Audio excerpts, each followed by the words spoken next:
We are the ones who don't know what we're fighting for. Give us a gun and send us all off to war. We are the ones who grow up in violent homes. We are the ones who don't know what's right or wrong. I know.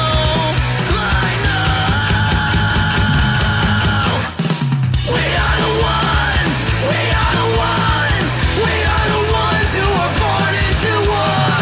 We are the ones. We are the ones. We are the ones who just don't give a fuck no more. No more. We are the ones who don't know why we're losing score. Give them a badge so they could send us to the morgue. Yeah, we are the ones who are scared to walk out the door. We are the ones who don't know what we're dying for. I know. We are the ones. We are the ones. We are the ones who were born into war. We are the ones. We are the ones.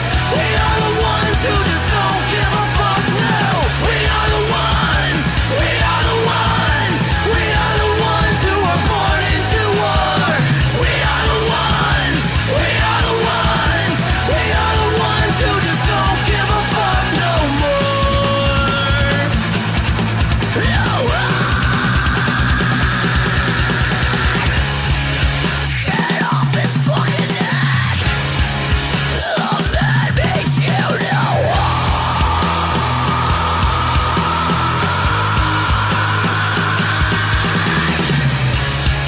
he can't fucking breathe. Love that makes you know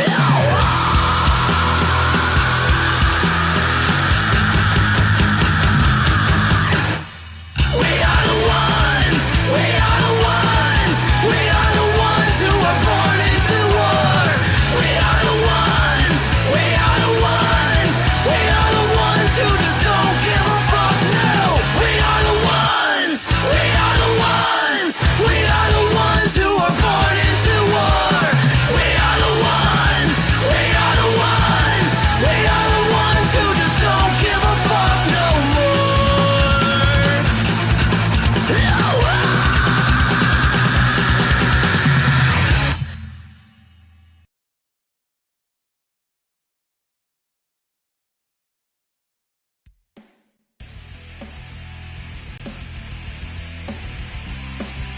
Welcome, ladies and gentlemen, to the latest episode of I'm No Joe, your home for all things combat sports and the place where every armchair quarterback can feel like Ben Bronco. The views and opinions presented on the I'm No Joe channel belong solely to the person expressing them, no one else. If we say it, that means we meant it. That being said, this show does contain adult themes, adult content, and general shit that you shouldn't be letting your kids intake. Be advised, viewer discretion is recommended. Proceed at your own risk. You've been warned.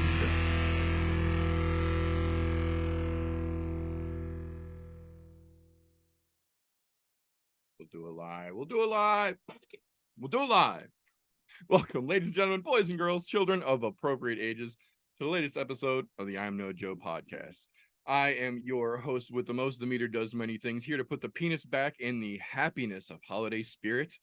Welcome, everyone, to this latest crazy episode we have got going on. Boy, do we got a lot going in store for you. We have got the upcoming craziness of the Abu Dhabi shakeup to talk about. But before we get into that and all of the other fun fuckery that is shaking down the line since we saw you folks last, gentlemen, how the hell are you two doing over there? Doing fantastic. We actually have a decent card this week to talk about. Last week's was not great. It was fun to watch, but it was not great. But at least we got a pretty good fucking solid card for a pay-per-view. And to be honest, I will give this one, as far as pay-per-view buy worthiness, a B-. I think that's a good solid score for it this week. I think that's about right. How you doing over there, Christian? Doing pretty good. Feeling a lot better than I was last week. Hope I keep on feeling better so I can get back to work and shit. But like TJ said, we got some good fucking fights this weekend. Wasn't like that a couple weeks ago. Like he said, it's a little bit worthy of a pay-per-view buy now. 2 weeks ago, the shit wasn't excited for this at all. A couple guys get hurt, everything gets switched up, fucking somehow magically, right fucking way. I'm excited.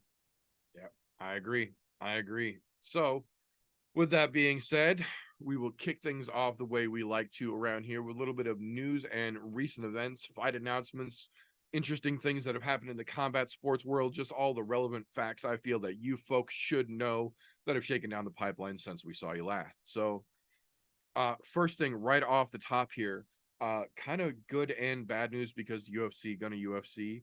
We got confirmation this week that the UFC has officially signed the Invicta atomweight champion Rayan dos Santos, and they're going to make her fight at 115 pounds. So once again, UFC taking out talent from the atomweight division at large, which is for a fact out there. Laura Sanko says it all the goddamn time. That's where she was fucking great, but despite that, her and several other of the female fighters saying the atomweight division would make the UFC pop on the ladies' side way more than the featherweight ever fucking tried to. But once again, here we are, UFC signing an atomweight champion to make a move up in weight. So it's going to be interesting to see what Rayan does. She does not have a lot of weight to cut. She really walks around naturally right at atomweight. So if she puts a couple pounds on, she could be all right. It's going to be neat to see what she can do.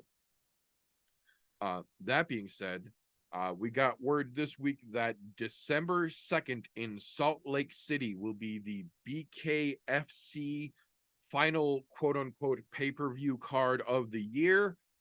And it is very much filled with ex-UFC talent, I think would be the best way to put that. But they confirmed for us this afternoon that the headliner for their final big card of the year, Mike Perry versus Eddie Alvarez, bare knuckle.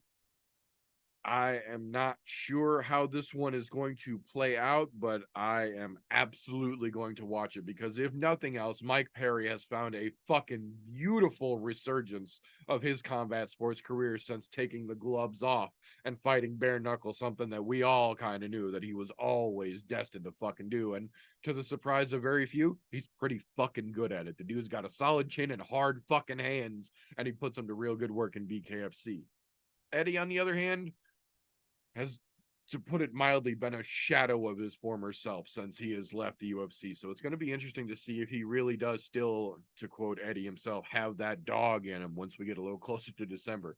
I don't think so, but if it is, Perry's going to walk that motherfucker, I think. But we'll see as we get a little closer to the holiday season on that side of things.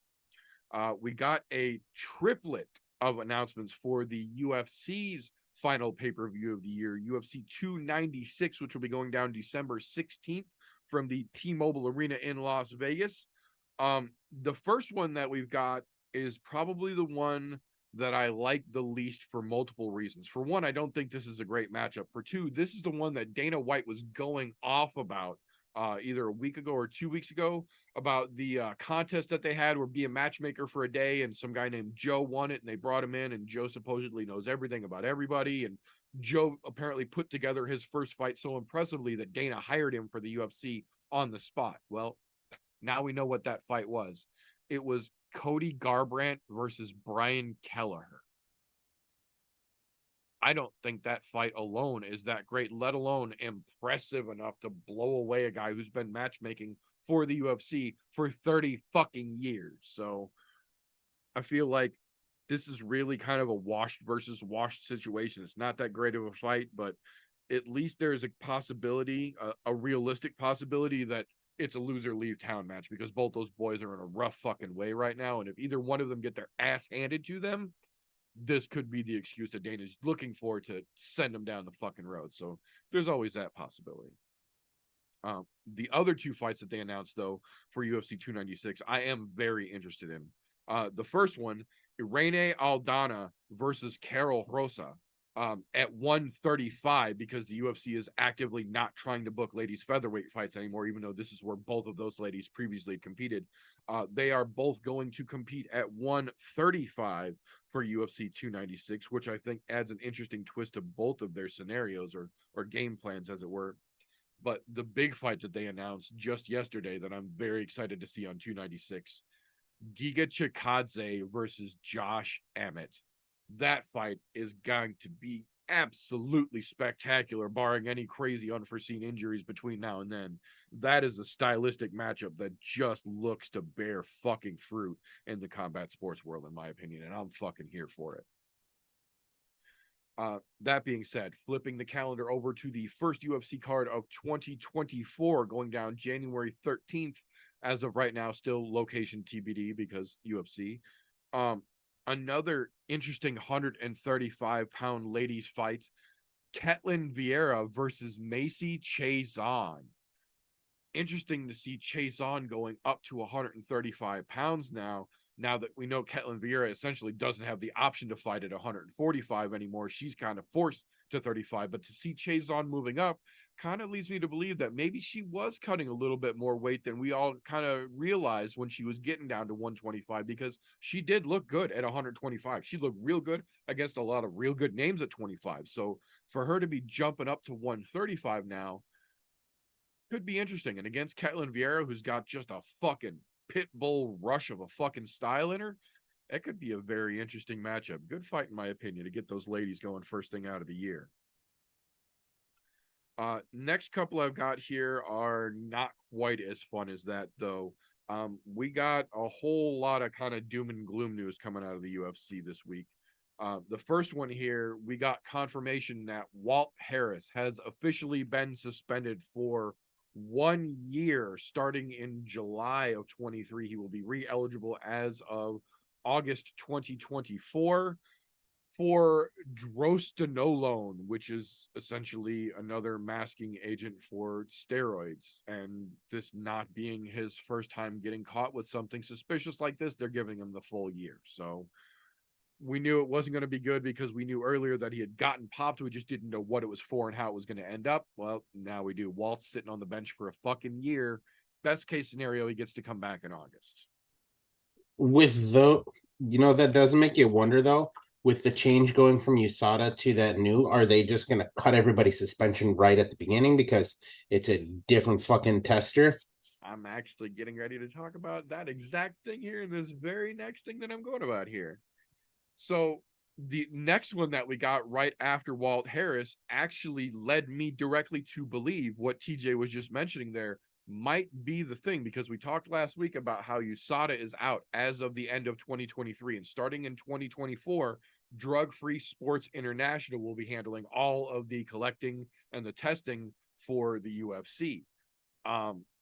But that leads a lot of questions as to current or in the interim, the end of the year, suspensions from USADA and the Nevada State Athletic Commission, suspensions tying to USADA violations. We got confirmation yesterday. Again, another situation similar to Walt Harris, something we knew earlier in the year, but now we've got the fine details. D-Rod, Daniel Rodriguez, is officially out for the remainder of the 2023 calendar year for his suspension during August, preparing for the Ponzinibbio fight of Osterine, another similar masking agent to drostanolone that Walt Harris got caught with. We knew that D-Rod had mentioned right away that he had gotten popped, that he thought it was one of his supplements. Same exact statement that Walt Harris said when he got popped, that he thought it was one of his supplements. Well, now we know that D-Rod gets his suspension only till the end of 2023, which, if I remember correctly, this is also the second time that D-Rod has gotten popped. I think the first time he got popped, though, was for failing to file a TUE for his ADD medication, if I remember correctly. So that's not necessarily a big issue, but that would still make this his second USADA violation, this one not being something that they can get rid of with the TUE being filed retroactively. But the fact that they suspended D-Rod on a potential second violation as well, only until the end of the year. He's eligible January 1st, 2024 to collect a fight again. So that made me and a couple other people that I have seen online start to think, are these last few, because there are also still, according to USADA, a few more potential suspensions to come down the line and be issued before the end of the calendar year. Before they're done with UFC, there's still a couple more potentially to be announced. Are those going to be rounded to the end of 2023? So we see exactly like TJ was talking about here. These are just USADA suspensions. And then for the next company coming in to have to, or to be able to suspend these same athletes, they would have to catch them again. It does make you wonder, because the way that they've broken ties with USADA and basically everybody at the UFC saying, fuck USADA, they're a bunch of scumbags, makes you wonder, are they just going to say, you know what, to hell with your suspensions because you don't govern us anymore? Right. Which, look, I'm not against them doing that, but on the other side of it, bitch, you got fucking caught. And don't get me wrong, I understand like the whole you forgot to file for your fucking ADD medications. We've seen it just recently, that fucking Holly Holm fight get overturned because of it. Fireboy Silva got hers. Yep, which same fucking concept. So then you pop for something that's completely different, and they're gonna fucking hit you really hard. Look, it's comparing a fucking apple and a goddamn ribeye. They're two totally different things, but they still fall under that. I guess they look at it like a 3-strike rule. Hopefully the new company coming in goes, hey, we understand shit like this happens. You're on this medication for a reason. But this shit over here, we're going to treat it like hell, because it is hell. Unless you can prove it came from a supplement, fuck you, you're getting a minimum year. Minimum 2. I don't care.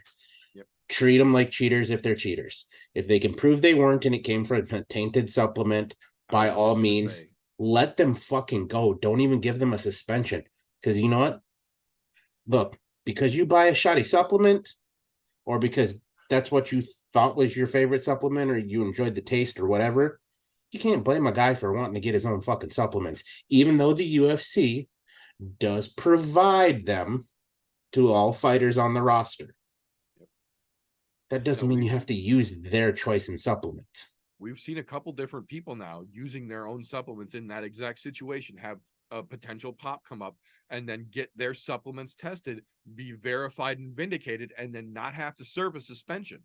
There's no official suspension when their supplements have been overturned. Yoel Romero is one of the most famous ones. He got his fucking supplement, or tainted supplement, that USADA bought a brand new bottle of their own from the same location and confirmed his was tainted. I believe he even won a settlement from that as well. So it's not like this doesn't happen. This really does happen. He's kind of the one who started all of that shit, because that's how they got the John Jones picogram thing going away, because, that had to have been from a supplement because it's such a low fucking number.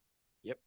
But the difference here is that both Walt Harris and D-Rod have said they both think it's a supplement, but neither one of them have opted to provide their supplement and pay for the testing to be done for their vindication, which is what Yoel and the several other people we have seen have all been willing to do. Fork that fucking money out up front. Don't even think about it. Tell them exactly what and where you had that you think it was, and let them have their end of it. Because if you're right, you get exonerated. We've seen it. Here's my thought on that. If you think it's a tainted supplement, give them the supplement. You shouldn't have to pay to have them tested, because at that point, you're guilty until proven innocent. This is the United States. That is a United States ran company. You should be innocent until proven guilty. You hand them the evidence that you think is in question. They should be testing it. Now, if it fails and it wasn't in there, yes, then you pay for the testing retroactively and your suspension on top of it. I think that's how it works if you're taking the Throne supplements that they provide for free. I think if you're taking the UFC provider, the PI provided supplement packs, and you piss hot, you don't pay for the testing, they handle it. But if you're doing the outside or the unapproved list supplements and you piss hot, then you have to pay for everything, because you're playing by your own fucking rules at that point, essentially. Well, I mean, the supplement game as a whole is fucking Russian roulette, so, you know. It's especially in bulk supplements, when you're using large companies who, not to be, dismissive or fucking negative, but a lot of the Yeah. major brand bulk supplement companies make their mixtures in large production companies in China that don't do their due diligence when cleaning vats. We've seen documentaries done multiple times from multiple sources verifying this. We've seen supplements be tested and backtrack to those warehouses in China and confirm that's where they were tainted. So we know for a fact, if you're not playing with what the UFC gives you, there's always that slight chance. So I think in this situation, D-Rod and Walt both were playing with fire, and it looks like they both got their fucking hands burned here. I'm pretty sure they got their hands burnt, because you know what? If you're both going to say, yeah, I had a tainted supplement, and then you're not going to be willing to fork it over, that tells me you're fucking guilty. That's how I see it. But, I want to give both of them the shadow of a doubt, because I like D-Rod as a person, and I like Walt Harris as a person. I feel for what the dude's gone through, but you can't cheat in this fucking sport. You're literally playing with somebody's fucking life. Yeah, quite literally. And don't get me wrong. Some of the tweets and shit that I saw come out from fighters after the whole USADA going down. Oh, so what? Everybody's just gonna be going all Wild West. I like the idea of it, but I know how that ends, and it ends poorly for the MMA community as a whole. That's right. We've seen what that looks like. Yeah. Like, don't get me wrong. I want to see people get in a pit with a fucking lion and get their arms ripped off. But we ain't going to do that because we're civilized. We don't sanction that kind of thing here. Yeah. I'm sure you can see it in some other fucking country, but not here. Yeah, not yet. Not till the purge starts, then maybe. Yeah, maybe. Oh, man. But that being said, both Walt and D-Rod have received suspensions, but have still both been retained on contract. So they are both still UFC fighters that are going to get to ride their suspension out and then potentially come back. The next news we got yesterday was not so lucky. The UFC, coming towards the end of the year, as they often do, has started to do some house cleaning. And we got a fucking laundry list here of people. So I'm going to run down the list real quick, and then we'll mention a couple that, maybe deserved it, maybe did. So first and foremost, Jennifer Maia, coming off her loss last weekend, got the axe. John Makdessi got the axe. Andre Fialho got the axe. Hannah Goldie got the axe. JP Bays got the axe, gone. Carl Deaton got the axe. AJ Fletcher got the axe, no longer UFC. Kamwela Kirk got the axe, no longer with the UFC. Tucker Lutz was released. And then the last one, Shane Young, was released from his UFC contract. Now, there are several names in there. If you've even just been following our show without watching the fights, I'm pretty sure you understand, definitely deserve to be let go. JP fucking Bays lasted way fucking longer than he had any right to. 0-4 or 0-5 in the UFC? Yeah, 0-4 in the UFC, and all bad fucking losses on top of that. Yeah, it didn't belong anywhere near here. Yeah, same with AJ Fletcher. That just because you're Dustin Poirier's buddy and you're a gym warrior doesn't mean you're UFC caliber. He fucking proved that. Dude is ice cream cone shaped and couldn't fight his way out of wet paper bag when they gave him the chance to. Makdessi is one of the ones that I'm a little mixed on, because Makdessi has been up and down, but he's never really been one of those dudes to go out there and just get fucking owned. He is absolutely a Spartan. He's either getting got or he's getting dudes. So I understand it. He doesn't have the greatest record, but I kind of feel like, especially with some of the talent that's still in the UFC right now, Makdessi might have been worth keeping around for a little while. Yeah, he was one of those guys that did go out on his shield. He went out swinging. And some of the guys they've let go definitely didn't. Absolutely. Well, and the next name here that I was just getting ready to say, Carl Deaton. Dude barely got a chance. He came in on short notice with a shitty fucking matchup, had no good matchups while he was in the UFC. And then now that they gave him his 3 fights and they're done, they're like, nope, you can go on. Like, why did you fucking sign this guy? If you were just going to railroad him and run him through, you signed him on a fucking Contender Series level contract. He said that right out of the gate. He was there making no fucking money. You could have used him plenty, given him an opportunity. No, UFC kicked him right out the door. The one that did surprise me the most, I will say, Shane Young. I think this is the first CKB prospect that we have seen brought in and now released from the UFC, because obviously not everybody from City Kickboxing has been world beaters, but even after some of the initial stumbles, most of them have seemed to find their footing fairly well. Shane Young ain't gonna get the chance to keep that one going though. No, because he stumbled too fucking hard. Yeah. I'm surprised because it's the first city kickboxing one to go, but I'm not surprised because of who it was to go. How he held his time, I guess, would be the way. Yeah, because I mean, like, look, I'll say it. Still not a fan of the guy. Carlos Oberg came in fucking terrible looking, but he's progressively gotten better. He's working, and you can see he's working at it. Yeah, and I hate to say it because, like I said, I didn't like the guy from the start, but he's slowly starting to change my mind because I do see him actually progressing and getting better. But you know, and to be honest, I'm kind of surprised that they released Jennifer Maya. To be honest, I'm actually highly surprised on that. I am as well, because she was still top 10. I think she was number 7 when she went into that fight. Yeah. So we're dropping people so we can add, what do we add this year? How many? Like 60 fighters from the contender series or some shit? 12 and 12 contracts save the company lots of money, man. That's why Dana loves that shit so much. Yeah, they like to trim the fat at the end of the fucking year. And Jennifer Maya, I don't think was making that much money anyways. She might have been because she was a single-time title challenger, so might have been making a bit more, but not enough to where that's a lot of fat to cut. I could think of some bigger names out there that could be cut at this point. Oh yeah, I'm just saying. For damn sure. And thank God they got rid of Hannah Goldie too. Look, that ice cream cone shaped bitch, she deserves to be in powerlifting and fucking people up in powerlifting. She's one of those that I use specifically as an example, just because you are a gym warrior. And there's plenty of video out there. Go look at any of Jillian Robertson's fucking training footage. She's one of Jillian's main training partners at the Goat Shed. Just because you're a gym warrior does not mean you can make it in the UFC. Hannah Goldie has done great in submission grappling. She's done great on the fucking mats as a training partner and as a sparring partner for Jillian.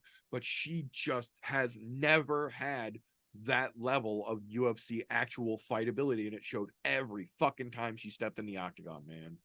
Although I have a feeling she won't have a problem getting picked up by either PFL or fucking Bellator though either. Or Invicta at this point. Yeah. Invicta that would be a huge land for Invicta. She would fuck bitches up in Invicta. I'm telling you right now, man.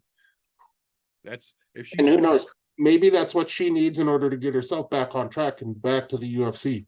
That's what I was going to say. If she's smart and she actually does want to get back to the UFC, that's the fucking path that she'll take. Go to Invicta and just fucking flatline everyone they put in front of you until they don't have a choice. We literally opened the news today talking about the UFC just snatched their fucking atomweight champion up.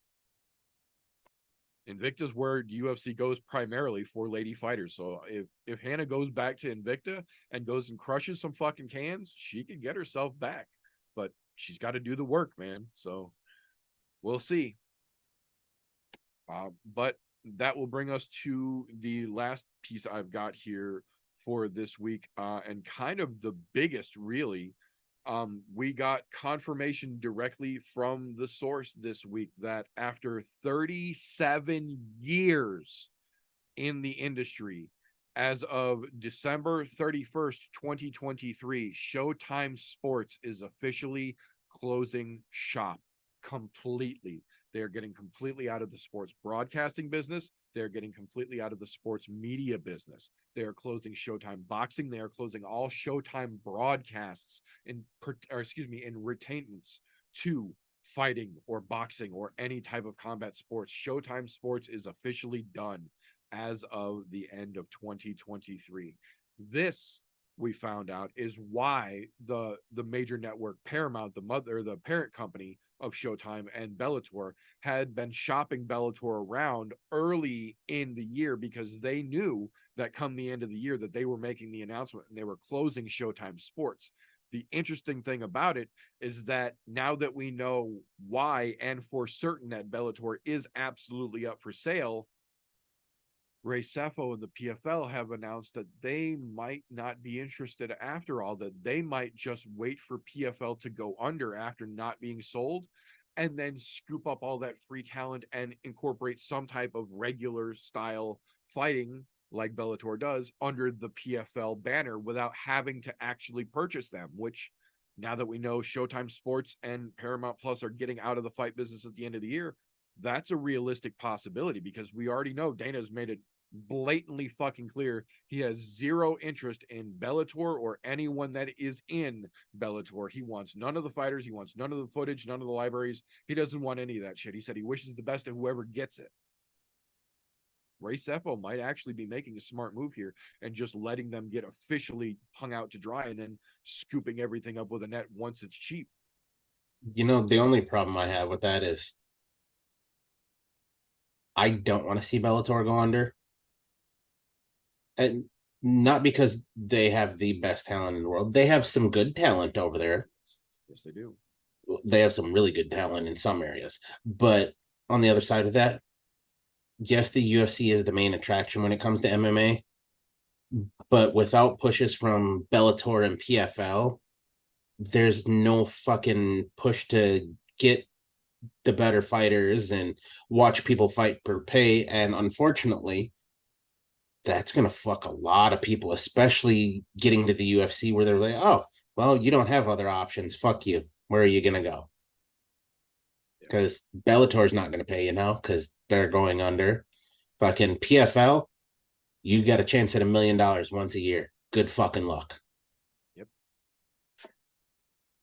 Yeah, this is kind of the inverse side of the coin to one of my favorite turn of phrases, in that a rising tide raises all boats. Well, this is the opposite side of that coin. When the lowering tide happens, everybody runs risk of hitting the ground. I don't care how big your fucking boat is. Bellator leaving the scene will dramatically lower the level of possibilities for fighters and give the UFC essentially more control than they already have, because the options for fighters in North America will be regional scenes, PFL, or UFC. There is no longer a third option of Bellator, which, you know, they might not have been the UFC, but the Bellator, like TJ said, has some genuinely great talent right now. They've put on some great events over the last couple years, and there's a lot of capable people in that company that are just kind of in between a rock and a hard place right now because of a decision that Showtime and Paramount Plus made that they had no say in. It's going to be real interesting over the next couple of months to round out the end of the calendar year here to see who starts making more of a verbal and public push to get picked up by the UFC, and who seems to be okay with or almost anticipating moving over to PFL if that does happen. So the landscape of the combat sports world at large is definitely going to be different as soon as 2024 hits than it has been up until this point, and there is no other way to turn that. The only possible option would be for a literal last minute injection of serious capital funds that just doesn't seem to be out there looking for Bellator right now. So we've still got, you know, another 2.5 months, 3 months here before we find out for sure. But man, that clock is ticking real fucking fast, and it's not looking like anything is going to change it between now and then.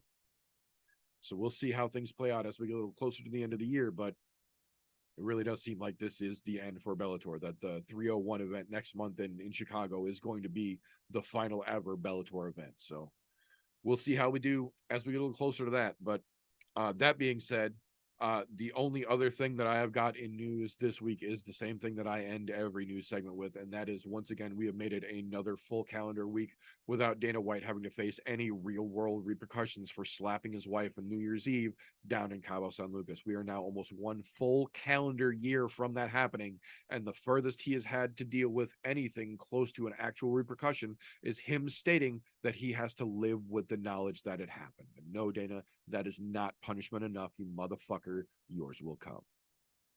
That being said, either one of you gentlemen have anything I might have missed in the news this week? I got nothing this week.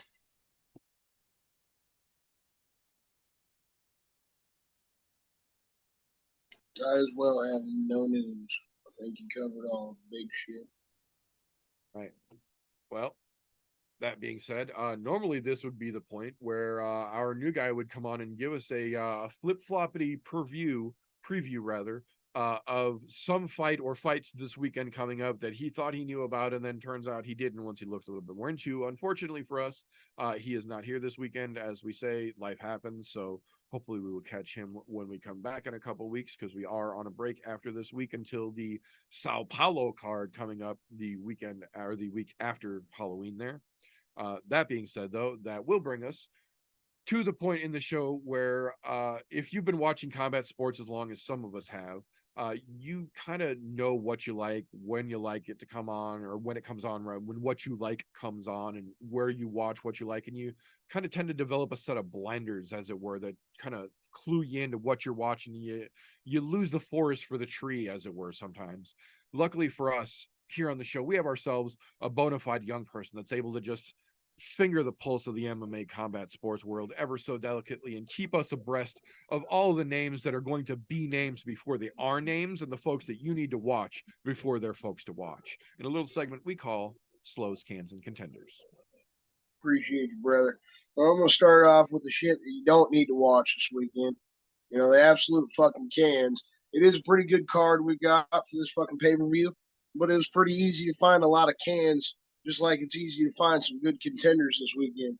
So I'm going to start it off easy. Mike Breeden. You know, throw him in the fucking can. He's probably going to get his ass worked over this weekend. 0-3 in the UFC so far.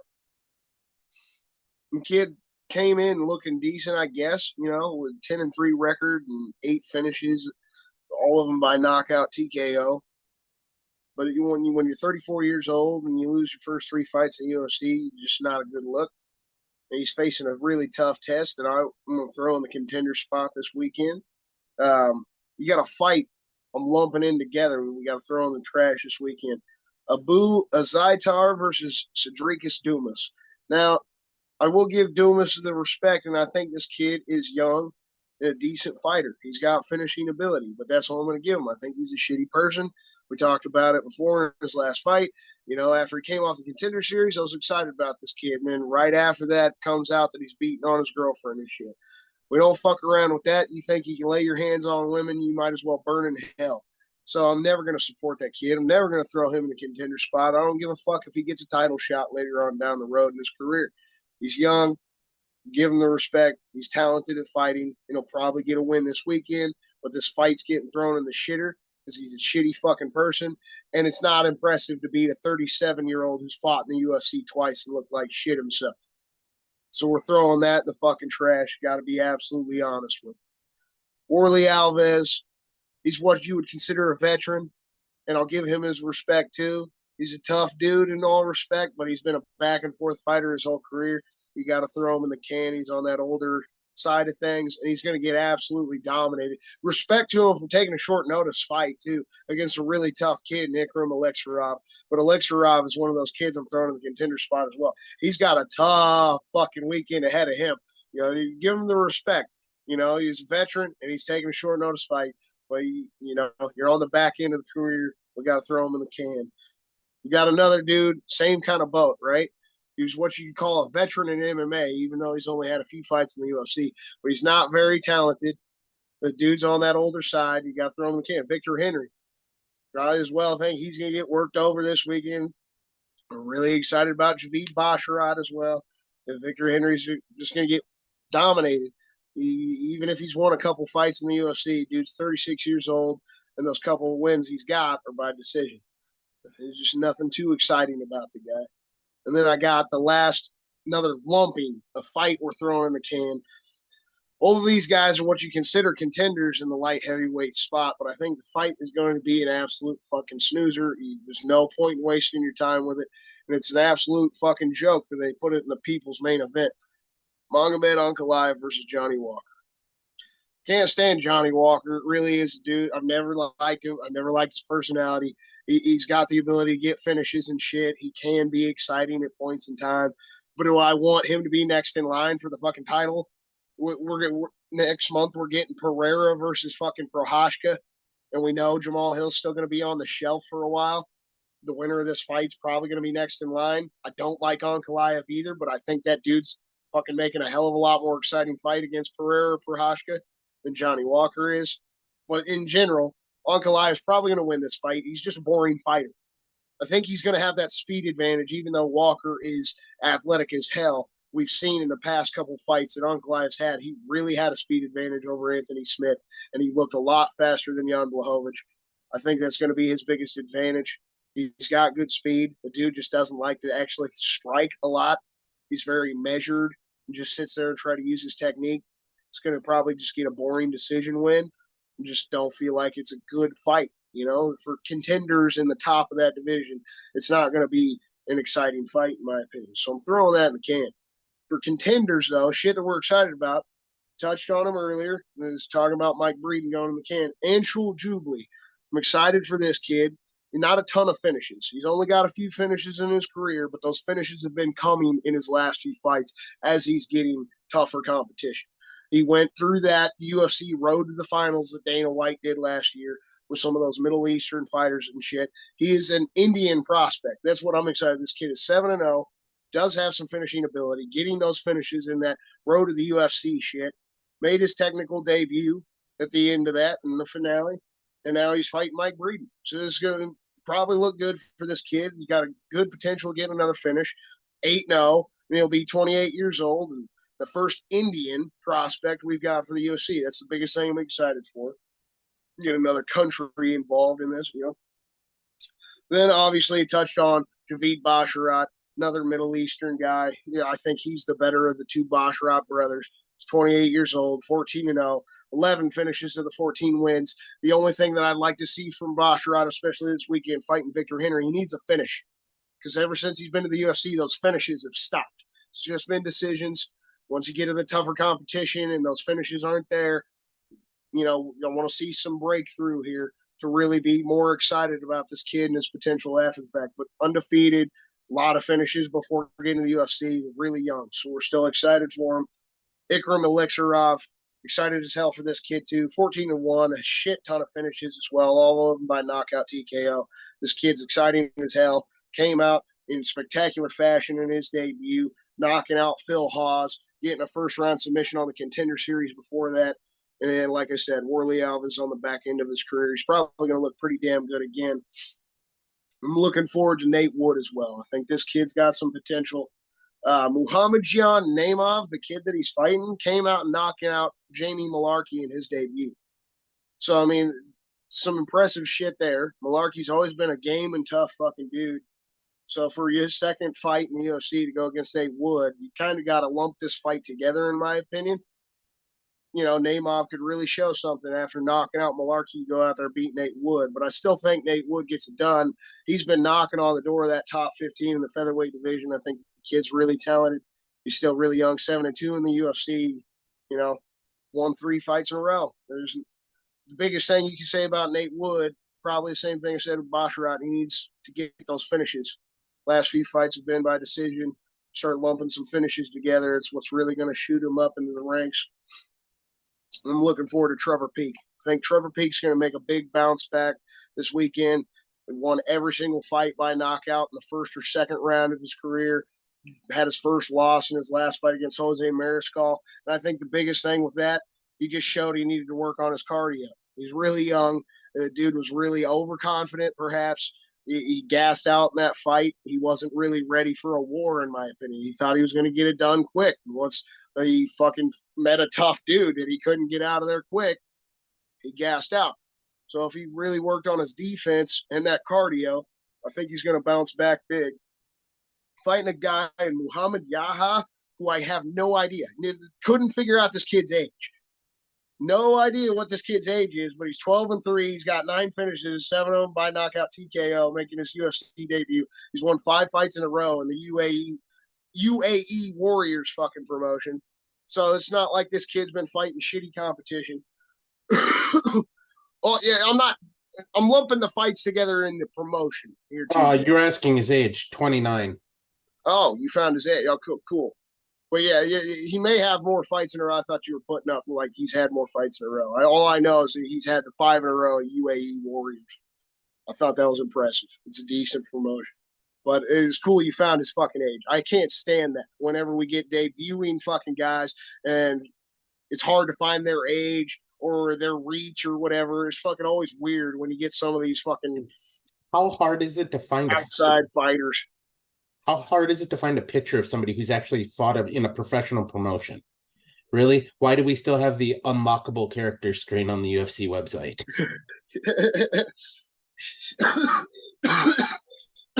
That's what I'm talking about. It's kind of ridiculous nowadays. If anything's kind of hidden. of a fighter coming in. But I'm excited for both of these kids. I mean, technically, this Yaha kid got a lot of finishing ability, so it's not like it's a pushover fight for Trevor Peak. So if Peak comes back, has a good bounce back fight, kid's got a lot of potential. He's still really young. And I'm going to finish off the contender spot this weekend with a lumping fight together. Muhammad Mokaev, we already know, is a hell of a fucking prospect in the flyweight division. But I'm all here for fucking Tim Elliott. And if he goes out there and fucking stops the hype train of Mokaev, you better shoot him the fuck up in that division.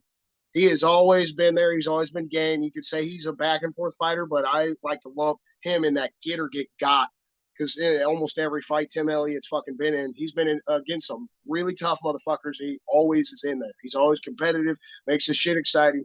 He's a tough fucking dude. And, you know, maybe moved back to Texas, but he's still from Kansas City. So I'm riding with the fucking hometown dude as well. He goes out there and stops Mokaev. It's going to be fucking crazy. I think it's one of the most exciting fights of the weekend in my eyes. So I got to lump that in the contender spot. Love to hear what you guys got for your cans and contenders this weekend. Oh, all right. So I'm going to agree with you right off the get-go. That right there, that flyweight bout, Tim Elliott and Muhammad Mokaev, that's contender spot right there. Contenders all the way. I'm also going to agree with the fucking Abu and wife beater McGee over there being a fucking absolute can fest. And to be honest, if we're lucky, for some odd reason, there'll be a train track running through the middle of the octagon, and both of them will get fucking cleaned out, and we don't have to worry about them anymore. Now, individual fighters, I'm gonna pick some stuff that you didn't touch on at all, and it's all gonna be in one fight. Victoria Dudikova and Jin Frey. Jin Frey, absolute fucking can. 0-3 in the UFC since she's come in. Victoria Dudikova, one fight so far. Knockout. Under a minute in the first round. We haven't seen everything that she can do, but we know she has the power at strawweight to fucking put bitches out in less than a minute. There's something exciting about that. I have to put her tentatively into the fucking contender section. Just because with that kind of power at strawweight, that's a scary prospect moving forward.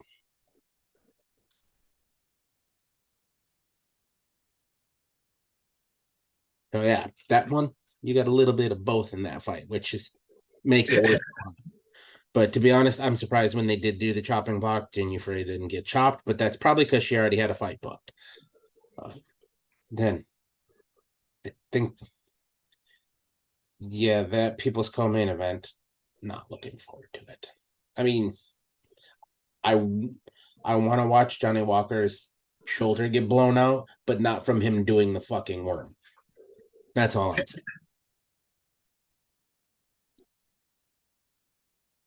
I totally agree with you there. I didn't touch on Dudikova just because of the fact that I'm not too excited for that fight. And kind of like, I like what you touched on, but I feel tentative about it too. That's why I didn't touch on her as a contender. That's why I said tentatively. She didn't look good coming into the UFC, coming off the contender series and shit. So I was worried about her with the debut, but I mean, she looked good, right? So you continue to impress. And that's when we'll continue. That's why I said tentative. Yep. And yeah, I totally agree. I don't like to talk about anybody who's come from the contender series, but that's why that was a tentative one. But I will say right now, tentative contender, as long as we continue to see that knockout power and that type of will to finish a fight. All right, what you got, Meteor? So I think you guys nailed a lot of it for sure.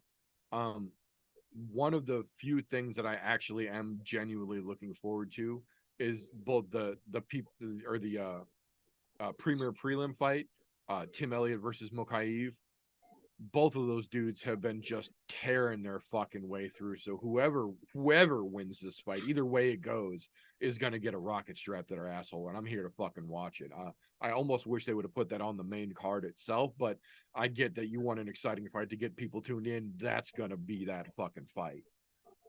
The other one that I am extremely fucking curious about here, Ikram Aliskerov. That dude is like the definition of untapped potential at this point in the UFC. There is more than enough footage out there. You can go spend 5 minutes and you will be impressed by what that dude has done before, what he is capable of. props, like TJ said, props to Warley Alves for taking that fucking fight on short notice. That's not a good fight for him on a full fucking camp, let alone on like 9 days or 10 days, whatever the fuck it ended up being. So I absolutely tip my cap to Warley Alves, but I'm more curious to see what Ikram is going to be able to do to him than what Alves will be able to do to survive. The one that I think I will say is my full-on can of cans for this whole mixed bag card, though, is for some reason the opening fucking fight of the main card, Said Nurmagomedov. That is possibly the single least entertaining person in the combat sports world with any kind of a DOV at the end of his fucking name right now. Not to mention the fact that he is not related to, but still tries to loosely associate himself with Khabib and the actual Nurmagomedovs who have earned themselves a reputation in the combat sports world. Said is literal walking NyQuil. Like, the dude gets on the screen and instantly you get that itchy, sleepy, so you can rest feeling all of a sudden, and you just want to take a fucking nap. And it's not because of his fighting being good. So no, I think there's a lot of potential on this card, but I think the biggest can, in my opinion, is this fucking Nurmagomedov somehow weaseling his way in the main card. I actually really agree with you there. Some might call it controversial because the kid's 17-3 and he had a bunch of finishes before he got to the UFC. But see, it's like I said about some other people that I'm looking forward to, think have potential, but I want to see them break through this weekend, like Javid Bashir. You don't need, like, even if you're undefeated and you're really young, you don't need to be doing that bullshit. You know, like you said, you get to the tougher competition and you just fucking walking NyQuil, like you said. It was a perfect fucking definition for saying. Yeah, unfortunately. I agree with both of you boys. It's fucking good shit. But like I said, we definitely got a lot of fucking good potential, a lot of young guns on this card to look forward to. But there's definitely some shit, like always. And we hope that shit gets just taken the fuck out, you know? Get the trash on out of here. That's it for me. Appreciate you, boys. Thank you very much, sir. Much appreciated.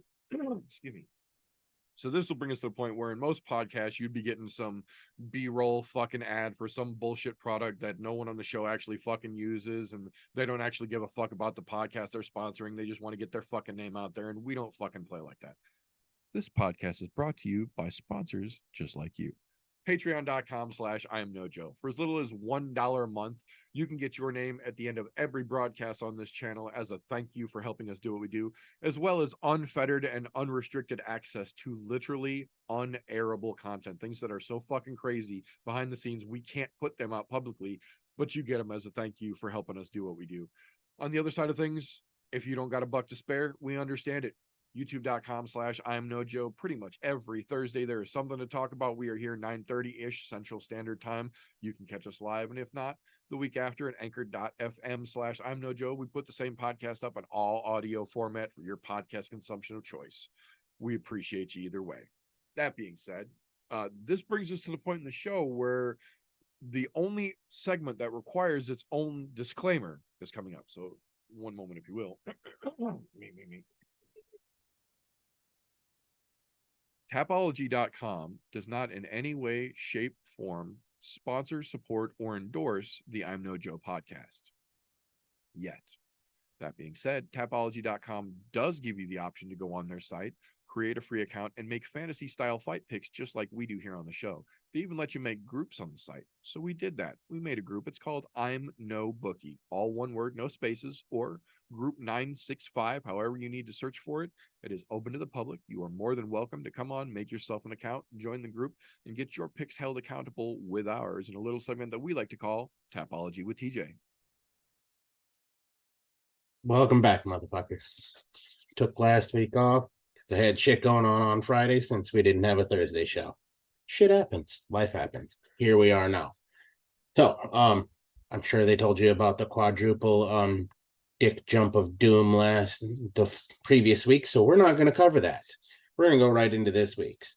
So this last card here being Super Sadiq and Edson Barboza, which was a fucking barn burner. If any of you missed that fight, go back and watch it. It was fantastic. Not going to ruin the ending in case some of you didn't see it, but It's worth a watch. Now, on to making picks this week. So, not only did our flippy flopper not show up, he flip-flopped out of here, but he flip-flopped so much last week, he forgot to make fucking picks. So, Ramie, you didn't just step on your dick. You cut that motherfucker off and threw it out the window.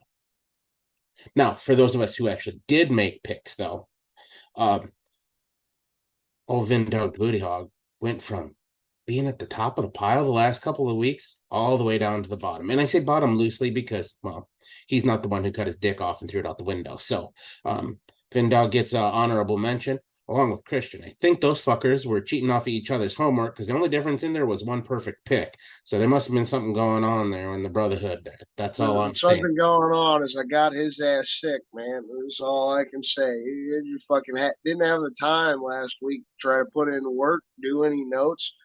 Just fuck, like you said earlier at the start of the segment, life was fucking life, and I'll take it. Yeah, we fucking sucked ass. Just trying to make the last minute picks at the end of the weekend.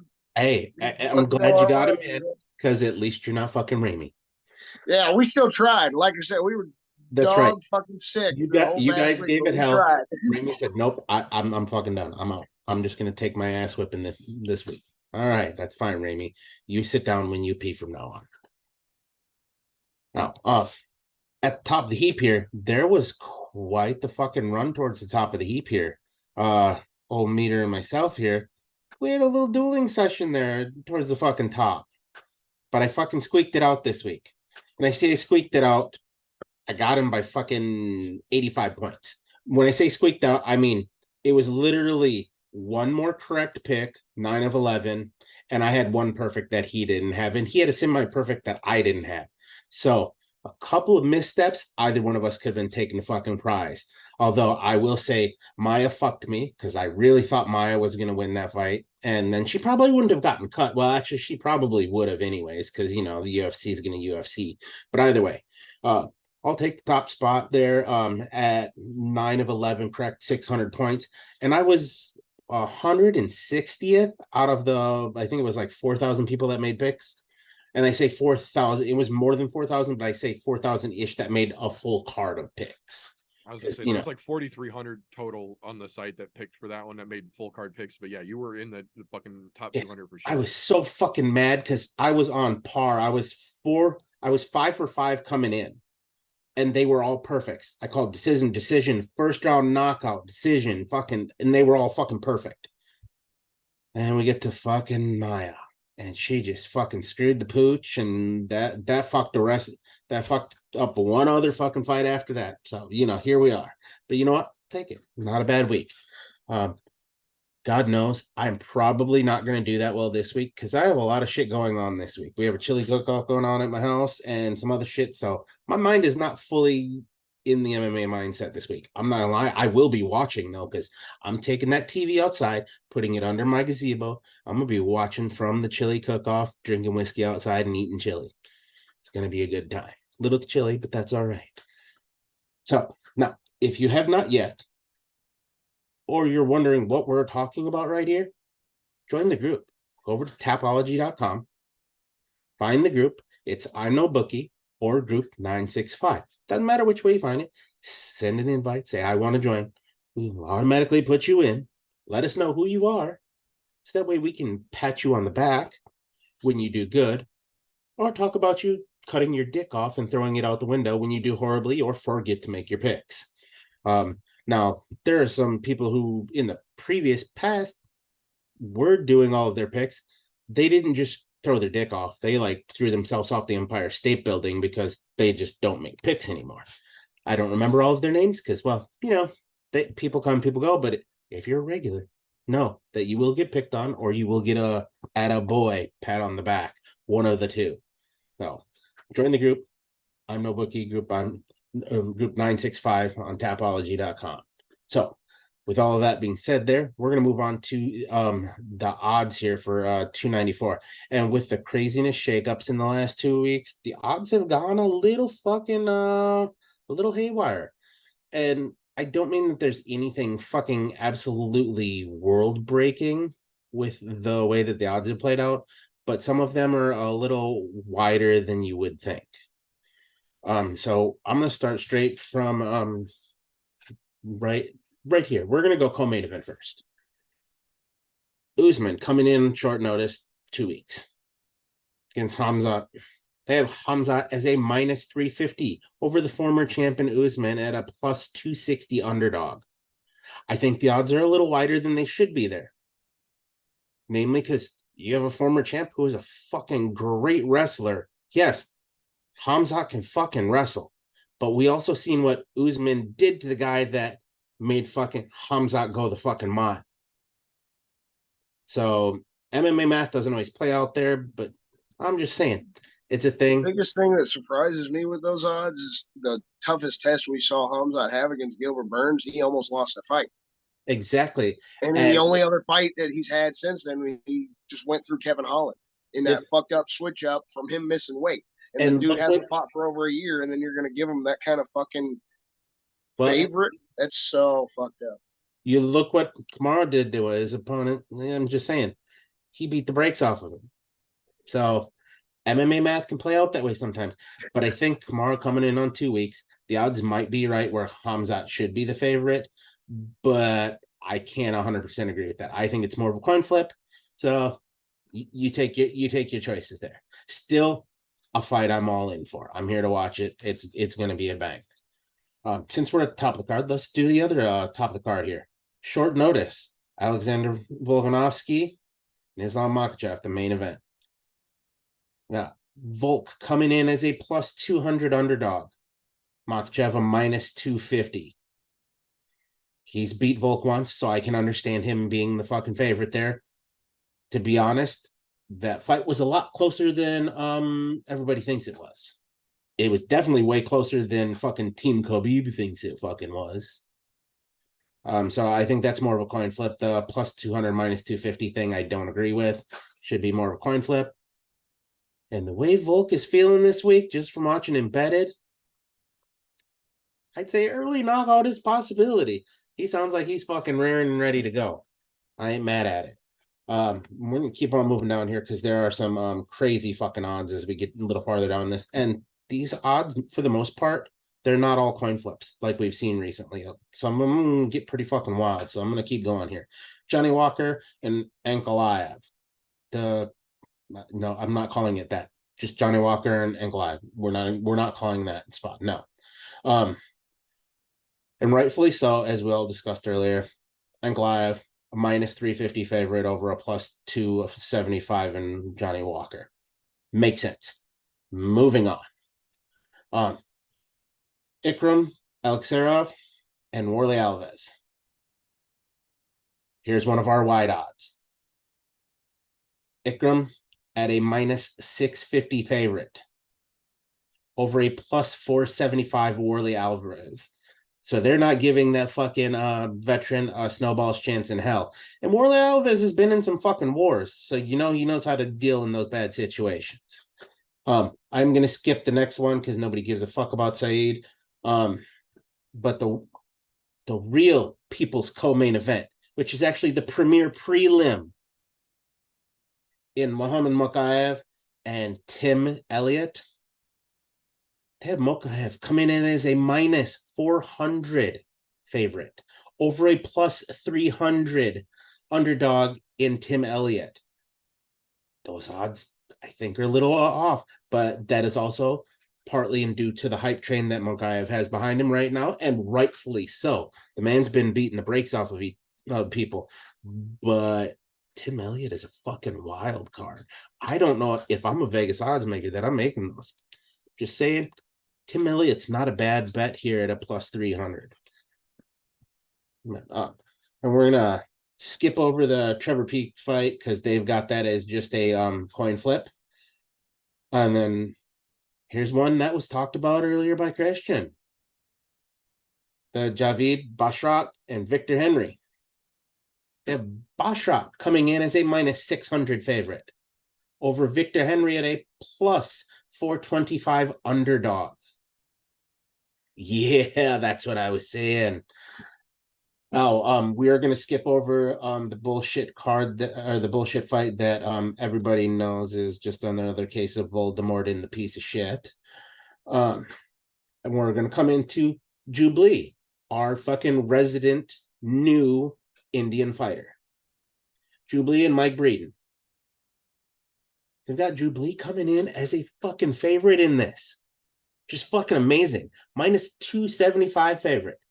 Not a huge favorite, but enough. Over a plus 220 in Mike Breeden. Mike Breeden, not been something to write home about. So I'm kind of on board with this. I think that one's about right on. The other one we were talking about earlier here, Nathaniel Wood and Muhammad Namaya. Excuse me, Jesus, I can't fucking talk there. But they've got Wood coming in as a minus 350 favorite over a plus 270 in Muhammad. So those ones I think are right on. Nathaniel Wood's been pretty fucking solid. Now, here's the one I touched on, and I said tentative in this, but apparently the Vegas odds makers don't think tentatively on this. They're having Victoria Dudakova coming in at a minus 500 favorite over Jinyu Free. And Jinyu Free's coming in as a plus 360 underdog. So this might be that time to make a couple of prop bets in here for shit like this, because you can make some big money on those prop bets. I'm just saying, not always the best bet, but it's worth throwing a couple of these together, especially these wild ones. You might want to take a Victoria Dudakova, fucking hit yourself a little fucking Ikram Alexerov, and throw one other fight in there that's not so far apart, that's more of a coin flip. Let's say the fucking Jubilee Mike Breeden fight. Throw that in as your fucking little 3-piece for your pick'ems, and you can make some decent money there. Just saying. And the fight on there, Bruno Silva and Magomedov. Silva at a plus 220, Magomedov at a minus 275. But, yeah. The rest of them that I did skip over, coin flips. So just know that we do have some wild fucking wide odds on this, and none of them are in the main, co-main, or that other fight that we're not going to call what everybody thinks it is. So those are your odds this week. I know I ran through all of them, but it felt necessary this week in the way that they looked. I agree. Thank you very much, sir. Much appreciated. So with that being said, before we get into all the fun, I do want to give you guys a quick little fight menu for the weekend here. This weekend, we've actually got a very, very condensed combat sports menu for the weekend. For those of you who are sun-worshipping lizards lacking the ability to create your own warming blood, first thing, 7:30 a.m. Central Standard Time tomorrow morning, in just a couple of hours, once you worshiping the glowing ball in the sky starts, shortly after, One Friday Fights 37 will be kicking off. This is another one of those true multi-discipline cards. They've got kickboxing, they've got martial art, kickboxing, MMA, and Muay Thai in 4-ounce gloves, which I know a lot of people are controversial about. I fucking love it. I think it's spectacular. Keep them in the whole fucking setup. It's awesome. The Lupin Boxing Stadium is an awesome place for those fucking fights to happen. If nothing else, you've got great highlights when the rest of the normal world wakes up tomorrow afternoon. But that being said, that is the only competition to UFC 294 this weekend. But the thing you have to remember is that UFC 294 takes place in Yas Island, Abu Dhabi. So in the States here, the prelims Saturday morning will be kicking off at 9 a.m. Central Standard Time. What do they call them? The main card start 1 p.m. So this whole event should be wrapped up by like 3:30, 4 o'clock in the afternoon, most likely. This is going to be one of those Saturdays where you'll be able to see all the fights and then still go have a productive day if that's in the cards for you. The rest of us will probably be enjoying ourselves a little too much, but that's how Saturdays happen sometimes. That being said, though, this would be the point if you are watching us here on youtube.com/I'mNoJoe. You will know what's getting ready to happen by the terrifying GIF that is rolled across the screen. This is the point in the show where things stop being so friendly and they get a little bit more competitive. This is when we go head to head and a little thing we like to call the pit. Now, unfortunately, this evening, as we say, life happens. We originally had a very highly anticipated matchup, but several of us in the show this week and last week have been quite ill, dealing with several different health issues, as you can tell and have heard.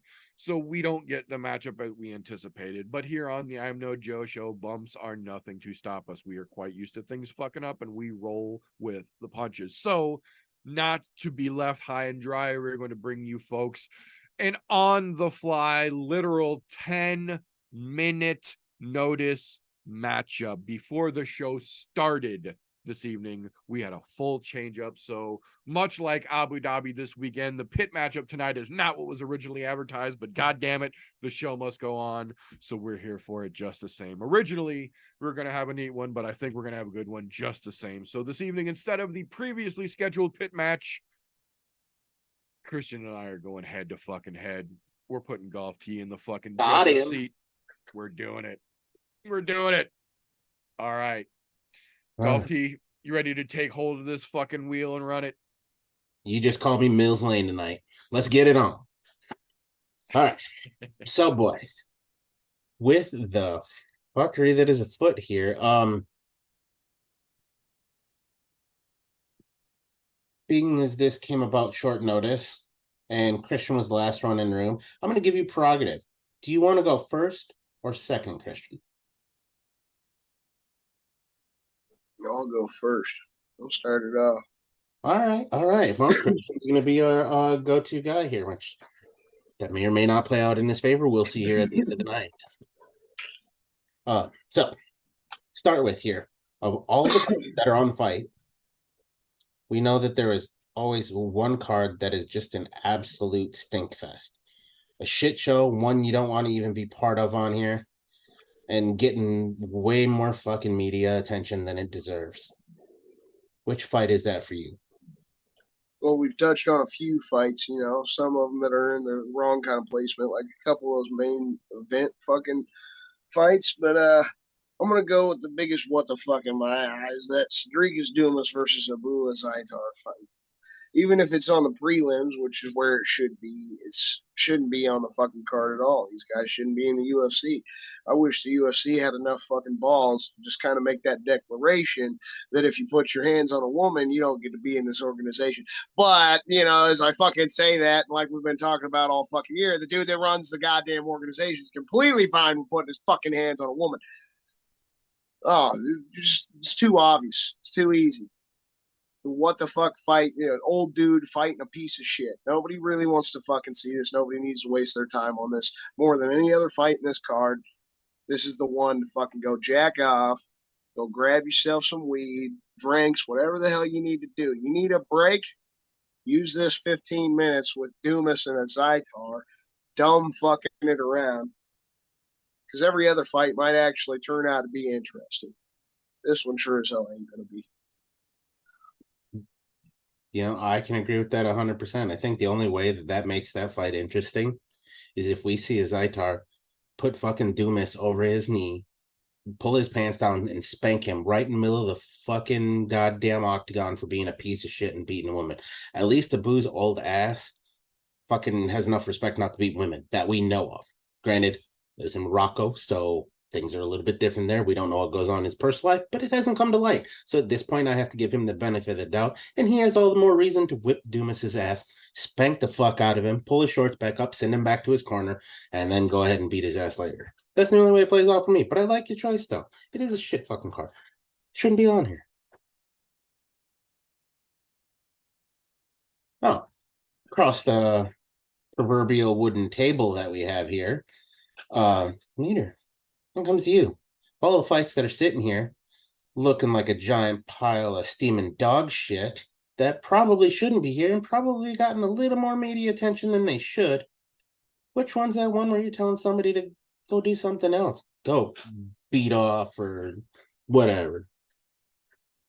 So it might not be the most popular opinion here stateside, but I know if they somehow listen to this podcast over in Abu Dhabi, it will be the resounding sentiment as well. Make the patriarchy great again. There is no fucking reason whatsoever Victoria Dudakova and Jinyu Fry need to be on this card. You have stacked the entire rest of the card with some variation of Middle Eastern loosely associated men. Why are you going to put a worthless women's fight that has no divisional ranking whatsoever, no importance to the at-large organization in the middle of a card that people are somewhat interested to watch? This could and absolutely should have been on last week's Fight Night card. Ooh, that is some food for thought there. Especially being as how a lot of those Middle Eastern countries don't want to see women fighting, or the lack of clothes that they're going to be wearing while they're fighting. That you make a solid point, but here in the States, that's a fucking tough sell. Like I said, those odds on that are a pretty wide fight earlier. However, I like where your head was at in this one, thinking of where they're fighting. Now, that being said, surprise, motherfuckers. You're not going to know who gets this because we're doing close scoring tonight. Moving on. Round 2.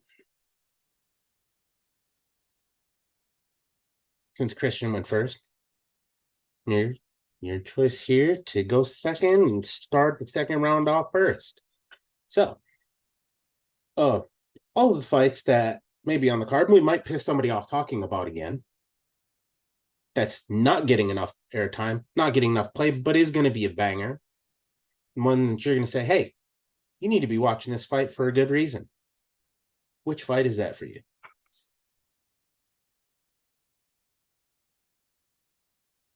You're muted. There we go. So as tempting as the low-hanging fruit is, and it is very tempting, I will say that. I'm going to go a little bit less conventional here. I'm going way up in the card to the one after the one that I don't think anyone needs to watch, to the one that should be reeling people hopefully back into the card to pay attention. Nathaniel Wood versus Muhammad Naimov. The fact that we've got Nathaniel Wood back in the cage in Abu Dhabi, of all places, just 3 weeks after he was just competing in a highly touted submission grappling match, speaks volumes to not only his conditioning, but to his overall athleticism as a fighter in general, in my opinion. But then you turn around and you flip it across the cage. We have got one of, I think, 3 fighters in the UFC now from Tajikistan standing across the cage from him.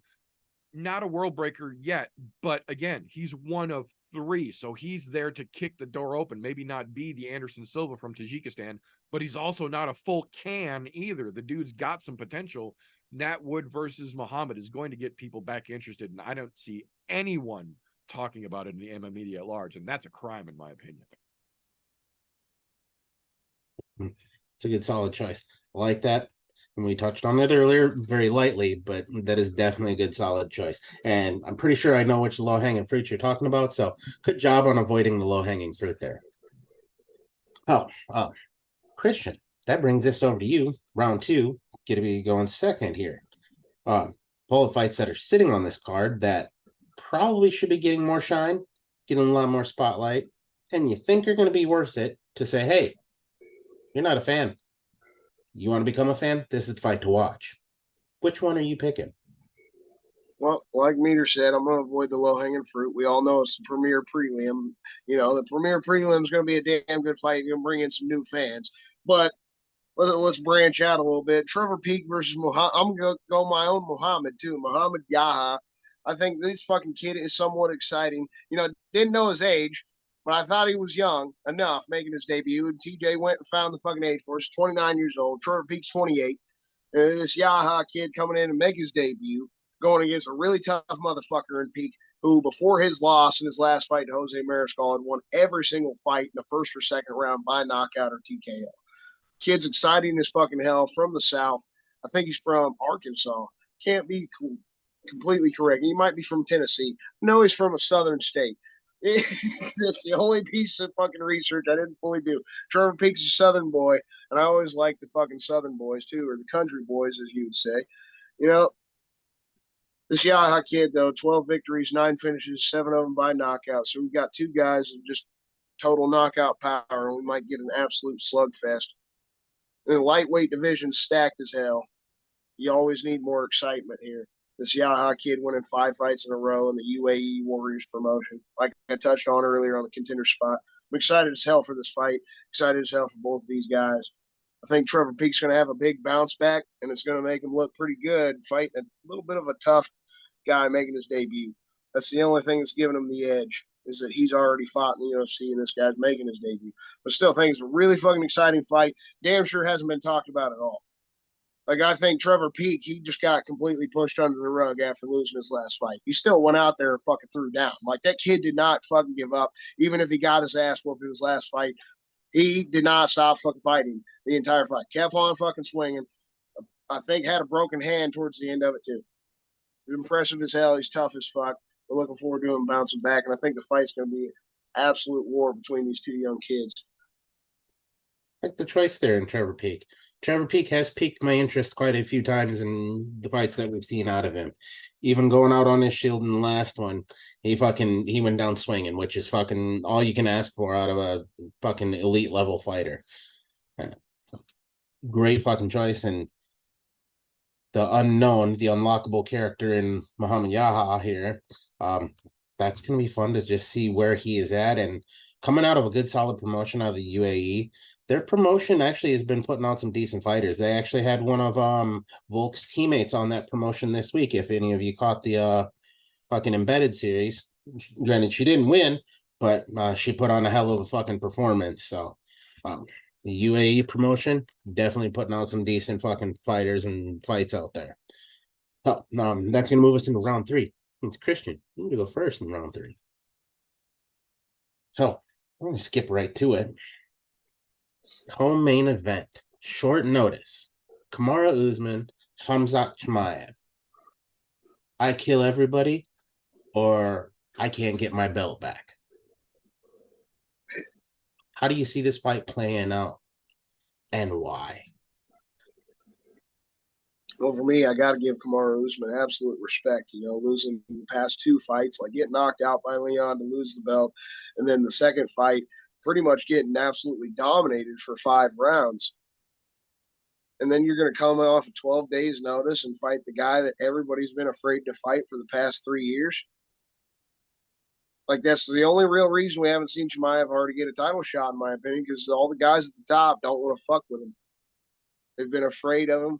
They think that, well, they're probably realistic, right? He's just going to run through me. They don't have enough confidence in their own abilities to actually try to take on that challenge. Kamaru Usman damn sure has to have some confidence in his abilities, even after he's fucking lost his past couple of fights to the same dude that he had beaten the first time they went around the fucking world. You know, like, that's got to fuck with your mindset as a fighter, but he's still hungry, obviously, and doesn't want to go out that way. You got to give him all the respect in the world. And at the same time, got to give Chimaev some respect, because he has beaten some decent fighters like the Leech, Li Jingliang. He absolutely ran through him. And he's always been a fucking top contender. I still think that kid's got a lot of potential when he gets healthy and fucking gets back in the octagon. And then he did beat Gilbert Burns. I thought that was a really close fight, and Gilbert Burns really tested him and put him through the ringer. And I feel like that's still Chimaev's kind of edge in this fight against Usman. It's only 3 rounds instead of 5 rounds. If it was a 5-round fight, then we could see Khamzat tested in a whole different way he's never been tested. I feel like he's got the advantage somewhat. Just like the odds would say, he is kind of the favorite.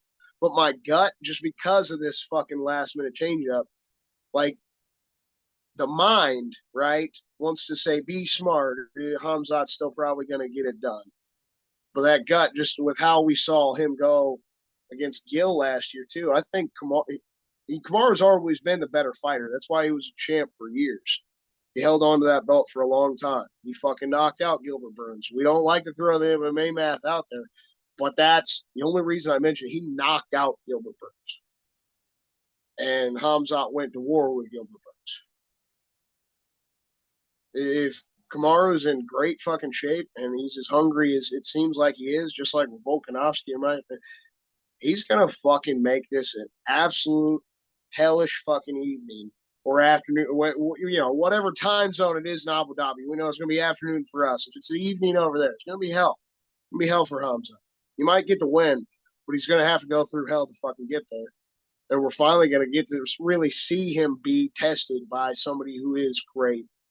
But I'm interested in the after story too with Usman. I would rather see Usman and Sean Strickland doing the man dance next year for the middleweight title, and Usman have a crazy fucking comeback, going up a weight class, stopping this fucking hype train, and then, I mean, who wouldn't think he beat Strickland, especially if he beats fucking Khamzat Chimaev? You're gonna go up, you're gonna grab the middleweight belt, gives him a chance to fucking do what he said, media day, maybe go back down, get the welterweight back, fucking what I weighed in his career. Even if you just fucking win the belt at middleweight, that's fucking pretty impressive. I think Usman somehow gets it done this weekend. That's just where my gut's at, even though the mind tells me, be smart. Hamzat's a favorite now. Gut tells me experience is going to fucking edge it out. Like, where your head's on that? I could definitely see it playing out that way. It's a possibility. Oh. So, into round 3 here. Back over on the meter side of the fence here. Or side of the wooden table, as it were. Khamzat 33, or Khamzat coming back to the UAE, where everything fucking started for him 2 weekends in a row. Chimaev versus Kamaru. I only give 33% Usman. If anybody fucking remembers that far back. Who do you got in this fight? Why? So before I get into the fight itself, I just want to take a quick second. Alabama. I know the states that start with A and you can get circumcised by your sister getting kicked in the jaw, get confusing, but Alabama, not Arkansas. That being said, I do agree. Christian does make some good points about the potential for this fight, but I think he might have missed a couple of little factors here. The first one, and I think is the biggest factor here, coming in, cutting less weight to move up would be a great move for Kamaru Usman. If we didn't get the video Tuesday of Kamaru and Justin Gaethje and an open workout where Kamaru picks Justin up and slams him down, and Justin's face goes pale white when it hit the ground, and he says, "Are you okay?" Kamaru says, "No, something popped," and they stop the workout. We have not seen Kamaru publicly move around in an athletic sense since that happened. With a guy that we already know coming into this has bad knees, for something like that to happen 3 days before the fight and then not see him again publicly in a time where you should be showing off publicly gives me a lot of pause for cause here. The second part is that we all know Khamzat Chimaev is a lunatic and wants the fastest fucking trip possible up to becoming, quote unquote, the man to kill everybody. This is his shot. They've teased him before, but Dana White said, it was either Monday night or Tuesday night, that the winner of this fight gets the next shot at Sean Strickland for the belt with Izzy stepping away. This is his one guaranteed, not supposed, not alleged, not rumored. Dana said himself, this is your guaranteed title shot against a guy on 11 days notice who hurt his already bad knee 3 days before weigh-ins. I would love to see Khamzat come in here and just get his comeuppance that he is long overdue for, and see Marty just do fucking work to reestablish himself. But between the fact that Khamzat rather has the guaranteed title shot in his head, which he's been going for. We know that Marty's knees are bad and now potentially hurt on top of that. And this is a 3-round fight, not a 5-round fight where Kamaru could rely on his gas tank to try and slow Khamzat down and work on him more. All things in this add up to me. Kamaru Usman's getting knocked out in the second round. I don't think he sees round 3. I think he goes home staring at rafters again in Abu Dhabi. I think Khamzat gets it, and then we're going to see the man dance between him and Strickland next year. Yeah, this, like I said, that's where my brain was at, but I just wanted to put out, you talked about the knee injury. From everything I saw, I watched the video of the workout. It looked like, in my eyes, the Kamaru mouth, yeah, I'm good. And then him and Gaethje came out, tried to debunk it as well. Fucking Gaethje said the same thing when he was like, "Oh, are you good?" He was worried that he fucking hit his head. That's what Gaethje said. And then Kamaru said the same thing, that he told Gaethje, "Yeah, I'm good." and then it's come out today, or like when they did the press conference and said everybody that's talking about the injury is a bunch of fucking dummies. He's completely good. So you're right. We haven't seen him like actually work out since the open workout. We'll fucking see this weekend. But I'm gonna believe the fucking guys. I don't think there's any reason for them to really try to cover it up. I mean, yeah, Gaethje looked fucking concerned in the video, but it did also like look like Kamaru mouth. Yeah, I'm good.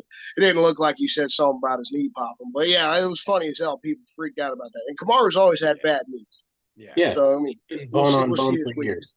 However, I will say I like the way that both of these answers have played out. And yes, we did see that video pop up with Kamaru and Gaethje. Kamaru also coming up a fucking weight class. What's surprising me on this, as I take both of you guys' comments into consideration, when you look during embedded, when you see Khamzat going and shaking Kamaru's hand and Whitman's hand and all of that there, Kamaru and Khamzat are relatively fucking close in size, which is surprising considering they're a whole fucking weight class apart. Oh, just saying, I don't know that the size advantage will be there for Khamzat. It might, but knowing Kamaru doesn't have to cut as much weight, that's a huge player. And especially if you got bad knees, you ain't got to run as much. That's a huge plus. But we will see on that. And like I said, you guys don't know who won that round because we're doing close scoring tonight. Because, short notice, let's really make it fun. So, that brings us into the main event, round 4 here, which brings the ball back on the meter side of the card. And of all of the important things on all of the fucking card, another short notice fight. Can you get any more fucking exciting than the rematch everybody was calling for? And the MMA gods shined down upon us and said, let there be a round 2 of this fight. Islam Makhachev, Alexander Volkanovski, champ for the lightweight title. In what was, I will call, the first fight, could have been flipped the other way, in my opinion. I think Volk could have won out of there, champ, but a little odd that he didn't get the nod in his home of Australia there. That's all I'm saying. Who do you got in this fight, Meter? Coming back on a short notice and Alexander Volkanovski taking it on 2 weeker. So, as great as I feel like this fight has the potential to be, I don't think it's gonna. I think this is basically a flip-flop version of the co-main event. I think this is a situation where we've got Alexander Volkanovski coming off of surgery where he had planned himself not to fight again for another 4 months. And they're throwing him in not only ahead of his scheduled rehab time, but then on 12 days notice for a title fight on top of that. Then you add to that he said himself during Embedded this week, he's cutting 37 pounds in 11 days because you can't do that shit on a plane. It just doesn't work. Physics doesn't allow it. So once he lands, he has 11 days to cut 37 pounds. And that's just not healthy for anyone. I don't care how used to it you are. Add on top of that, you've got Islam on the other side here with all the motivation. He's already won this fight 1 time. He's convinced he can do it again. It's on short notice. So he was already in camp ready for a fight, albeit not with Alex, but he was getting ready for a fight. So he doesn't have to worry about any of the weight issues that Alex has to worry about. And then you've got the biggest factor, in my opinion.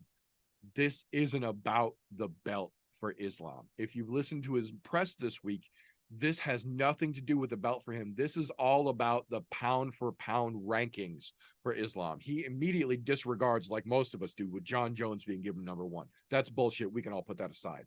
But the way that Islam feels, which is the way that a lot of people feel, Volkanovski is and should still be the number 1 pound for pound in the world. And though they didn't give him that number 1 spot for beating him the first time, Islam is convinced if Volkanovski is still number 1 pound for pound in the world and I beat him a second time, you cannot deny that I have become the number 1 pound for pound in the world. He's already got his next title shot planned. He said with Oliveira missing out on this, Gaethje gets the next shot because Volkanovski isn't going to be able to stop him, just like he wasn't the first time. This is the same fight we had for the co-main event, flipped over for opposite sides, but similar motivation in both sides here. They're both looking at things greater than this particular fight. And I think it's going to come out that way. I think Alex just has too many fucking factors stacking up against him. He's a great fighter. I will not deny that at all. But there's only so many factors you can put against yourself and still have a realistic odd of coming out on top. And I think this is too much. I think we see Islam retain the belt and Alex has to go back and face Ilia Topuria as a beaten dog sometime next year. I can see that playing out that way. Yeah. It's definitely a possibility. Well, we'll see come Saturday. Now, Christian, to flip that coin onto the other side here, there's a large decision to be made. Do you go in the short notice Volk or the Islam Makhachev who's been in camp in the UAE? Do we see Alexander Volkanovski take the mic at the end of the night and yell to the entirety of the UAE, I just smashed your boy? Or do we see Islam finish him off for good, where we don't get a trilogy out of this that everyone would fucking love? What's your thoughts on this, Christian? So I'm going to start it out somewhat agreeing with Meter there in the fact that the first fight that we had between these guys was so damn good and so exciting. I still think it's fight of the year so far. I don't think there's any fight that surpassed how good it was to this point. So that rings true what Meter said. This second fight, probably not going to be as good as the first. That's just kind of how rematches work out. You know, like last year when we got the rematch of Weili versus Joanna. It's just even before Weili knocked out Joanna, it was not the same kind of fight. It was not the same level. There's just not that same excitement to it. Definitely agree with that point. Now, here's where I'll agree with what TJ said earlier. Volk looks like a bad motherfucker this week. There's a certain look in his fucking eye. Not to mention, I have been saying it for the past few days, talking to Vincent about this situation. As a man in life, when you do not achieve some goal that you have set for yourself, and life actually gives you, because this does not happen most of the time, men or women, right? You have goals in life, you don't get to achieve it, you fail at something. Life doesn't give you a second fucking chance. You don't get another opportunity to try to make up. He got a second chance. He got it quick as shit, quicker than any of us thought it was going to fucking happen. I feel like there is, beyond belief, a hunger and a light inside this man. Any of us as men, you get a second chance to recorrect a failure in your life, you're not letting that fucking go. And when you get that opportunity, most men step up to that challenge because of how much it motivates you and drives you. He is one of the best fighters in the fucking world. There's a fucking reason they kept him number one spot. Fuck John Jones. He's the number one pound for pound fighter because he damn near won that fight. I went back and watched the fight, and I would say Islam narrowly fucking edged it out. And the biggest reason why is Volk just could not get himself up in that round where Islam had the body triangle, held him down. But in the moment, it still looked like Volkanovski was winning that, because Islam is just holding him on for defensive purposes, just trying to keep him held down because he couldn't do anything else with Volkanovski. And Volkanovski's talking shit to him and punching him in the fucking face while Islam's just holding, right? So the scope of that still, to me as a fan, even going back and watching it, I wish the judges wouldn't fucking score that for the person just holding on defensively for their fucking life, but he's still getting hit in the fucking face while the dude's talking shit. That was fantastic. Volkanovski's that motherfucker. He's a tough ass son of a bitch, just like we had to give Kamaru the respect to take this challenge on this short notice. And we know why he did it. It's one of the only failures he's had in his life. He's only lost one other fucking fight in his MMA career, and it was towards the beginning of it. He's never lost in the UFC to anybody else. The only loss in the UFC was that challenge of stepping up a weight class and trying to gather up a second belt. Life gave you the fucking lemons the second time. I think he's making fucking lemonade. I don't think this fight's going to be as exciting. And the biggest reason why, I feel like Volkanovski's going to fucking go out there and finish it. It might wind up being like what we saw with Islam versus Oliveira. We saw in the first fight that they're pretty equal playing field on fighters. Like, as fighters, they're on an equal playing field. But as much as Meter brought up that point, Islam's had a camp. He's been training for this. Volkanovski always stays ready. Whether he had a surgery or not, whether he had to deal with, we saw what he dealt with the broken hand and shit before his fight against Yair. And then we saw how much he fucking absolutely made Yair look stupid as shit. This dude gets better every fight. Literally every fight he's been in, he just gets better and better. And the person that's on the other side gets beat the fuck out of worse and worse. So I'm riding Volkanovski all the way. Man, y'all making my life as a judge hard tonight. Shit. Man, I can see that going both ways. To be honest, I can see Volk coming in short notice, having a rough night. But on the other side of that, he definitely could make some fucking stellar lemonade with a strawberry finish of yelling, "I just fucking smoked your boy" to everybody in Abu Dhabi, just making that place erupt in booze. But again, this is something we will see come fucking Saturday afternoon, morning. And when I say afternoon, just in case you guys missed it, the main card starts at 1 p.m. Central Time. The prelims start at 9 a.m. Central Time. So for those of you that are night owls, it's going to be a rough fucking Saturday. I'm looking at you here. Enjoy your fucking morning. I'll be sending you some fucking early morning messages there as I'm setting up for my chili cook-off. Now, being as this is close scoring, I'm still not going to tell you the scores. Normally, we would check to see if there's a tie to go into round 5. We're just going to go into a round 5 tonight. So, being as I gave Christian the option to go first or second, Meter, do you want to go first or second, or are you going to pick a number? To be honest, I think it would be fucking wise to let Christian do it since you have all of the numbers in front of you. Well, but I'll still let you pick anyways. Seeing as how this was a short notice matchup here, and I did write all of the questions, I'm actually going to let Christian choose both. Ooh, look at this passing. We don't get that too often. That's pretty gracious. You might not like that if you're gracious in defeat. Well, that's why MMA is the best sport on the world, right? Because we show ultimate respect. That's right. Oh, Christian, are you going to go first or second? And you're going to have to pick a number from the number chart. All right. So if there is a number 5, I'll take a number 5 just because my lucky number is 5. And I'll go ahead and go second since it started it off first. Okay. Well, let's hold that number 5 up and let's see what it says there. I think I chose a good one by Meter's reaction. I was wondering when this one was going to get pulled. This one is one that's been on the post-it notes of Destiny for a long time and hasn't gotten pulled. So,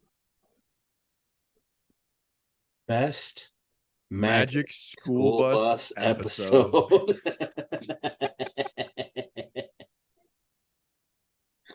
Yeah, right. That's been a while since I've seen that shit. Well, it's time to come up with an answer on short notice. You better get your Google food ready, son, while he's going. Because I'm sure he has an answer in place when he originally wrote the questions for this. And since you are going second, Christian, Meter, it's on you. Best Magic School Bus episode. So, now, for folks who are uninitiated, there is a variable cornucopia of the adventures of Miss Frizzle, Liz the Lizard, and the various children about the school. But throughout all of their educational journeys, I do have to say that the one that I find maybe not the funniest, maybe not the most educational, but certainly the most entertaining of any episode of the Magic School Bus is the infamous Rainbow Trout episode, because to my knowledge, it is the only time on publicly broadcasted television ejaculation in front of children has been allowed and encouraged. That is a solid fucking answer on PBS nonetheless. Yes, sir. Christian, I'm going to give you a minute because I know this is not our normal types of questions for our final one. Seems like it'd be one for like the clown puncher and fuck. That's what I say. I try and make sure that the post-it notes of destiny have nothing to do with the fight card that we're talking about, and they are completely random, as you can clearly tell. So was number 5 your lucky number? I guess is. Are you feeling lucky, Christian? Because it sounds like the salmon were. I mean, there was a lot of, like Meter said, it was those older fucking children's shows. They threw a lot of funny shit in there for adults. You can't try to keep them entertained and shit.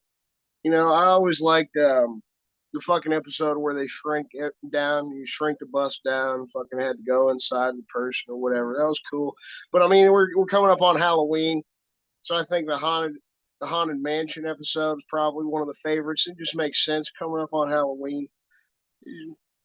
The coolest thing about that show to me was always the connection, right? The kids grow up or whatever eventually, and then fucking on Captain Planet. Like it's the same kids from the Magic School Bus wind up fucking helping out Captain Planet. Always like that little bit of lore too, but yeah, it was a weird, fucking quirky, funny show, and like Meter said, it was one of the only shows where they allowed some shit like ejaculation. I do think it's ironic that the first one he pointed out was the episode where they went into Arnold's ass, but that's neither here nor there. Although the haunted house, that does make this tough because I'm a fucking Halloween nut. But on the other side of this coin, there's something funny about forcing kids to learn about ejaculation and letting it be broadcast on PBS. Because, that means it went all the way across the entirety of the country. Coast to coast, Alaska, Hawaii, not just the continental United States, folks. We're talking all of them. Probably made it to some poor Inuit kid who'd been watching TV for the first time in his fucking life. Right. So, with that, give me 30 seconds. I'll go ahead and quick do some adding here.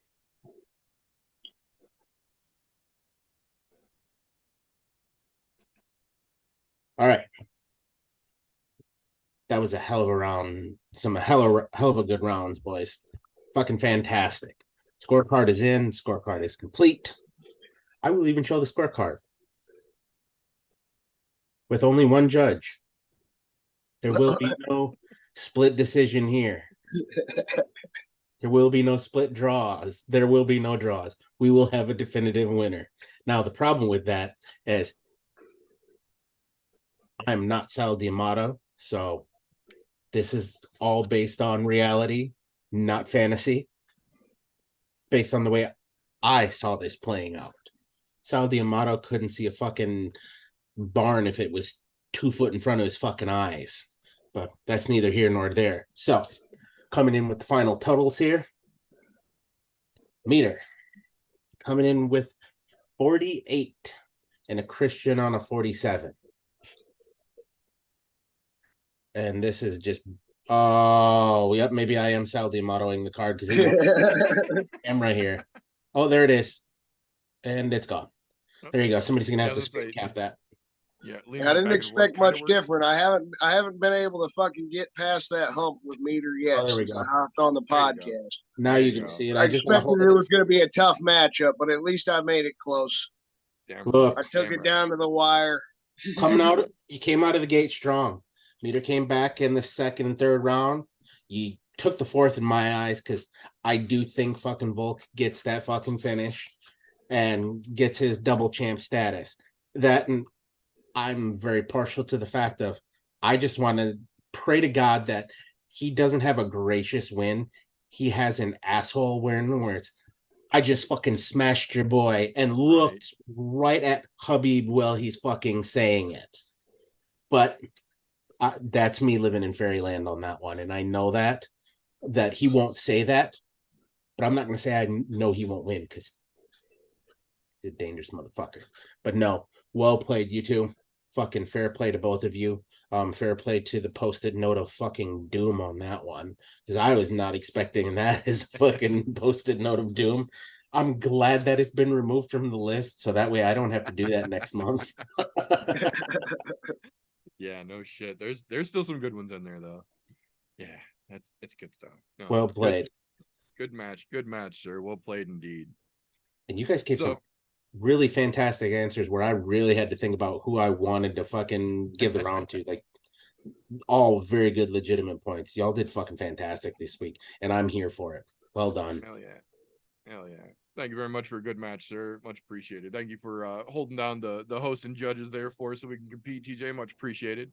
That is going to be all that we have got for this particular episode. But remember, just because we're wrapping things up here doesn't mean that that's the end of things. First thing tomorrow morning and pretty much every Friday morning, life withstanding, you can catch that fella right there. Oops. There we go. Right there. And his partner on their podcast, the Slow Bake and Contemplate podcast over on Spreaker. Links for their podcast and their socials, as well as their channel on the I'm No Joe Discord server, all down in the bottom there. Be sure to catch those boys while they are up and at it. Appreciate you, brother. Missed out on last week being fucking sick, but we're definitely going to have a new podcast up tomorrow morning. So I hope everybody checks it out. The shit never fucking stops. Once we swing around back to next week, you got to fucking get on it. Best day of the week, hump day. You tune in about 9:30 every fucking Wednesday night to the Foggy Fairway. You get your hump day fun in, fucking chill with the brother. TJ will always help you out with some fucking vape recipes and just get to learn some shit. If you're new to vaping, I'm sure he could help you set some shit up. Brothers have a hell of a lot of knowledge. It's always a good fucking time. Make sure you hop in every Wednesday. Show them some fucking love. Yeah, thanks, man. Wow, I'm gonna kill two birds in one stone. For our resident flip-flopper who flip-flopped his ass clean the fuck out of here tonight, he can be found on youtube.com/flippity-flop-McGee. No, just kidding. And on his podcast of Mocha Culture, you can find that on fucking right here on YouTube, as well as he does have his own Instagram right down there below, Volcanic Culture as well. I'm gonna go look him up there.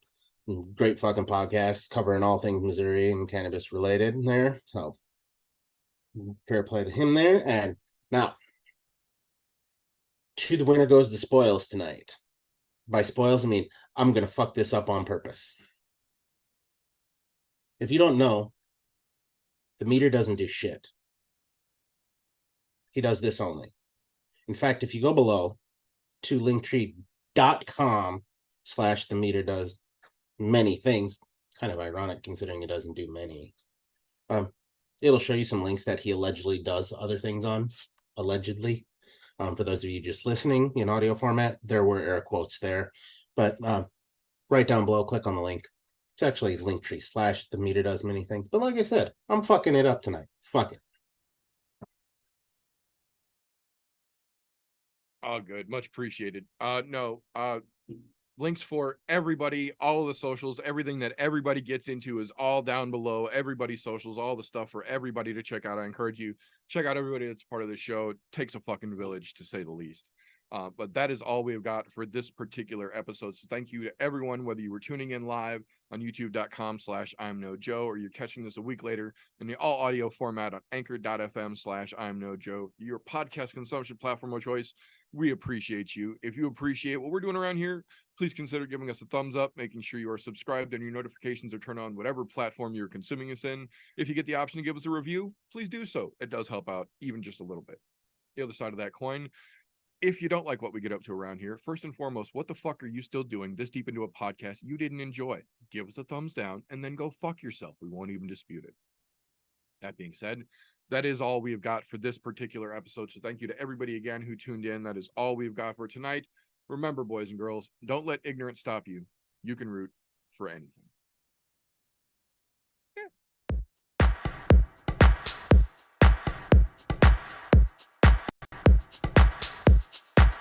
Oh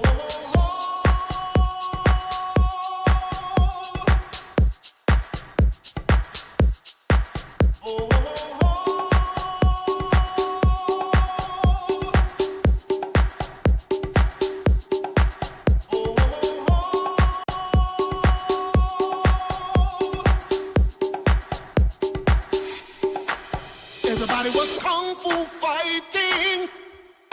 Those kids were fast as lightning. In fact, it was a little bit frightening. How do I say goodbye to what we had? The good times.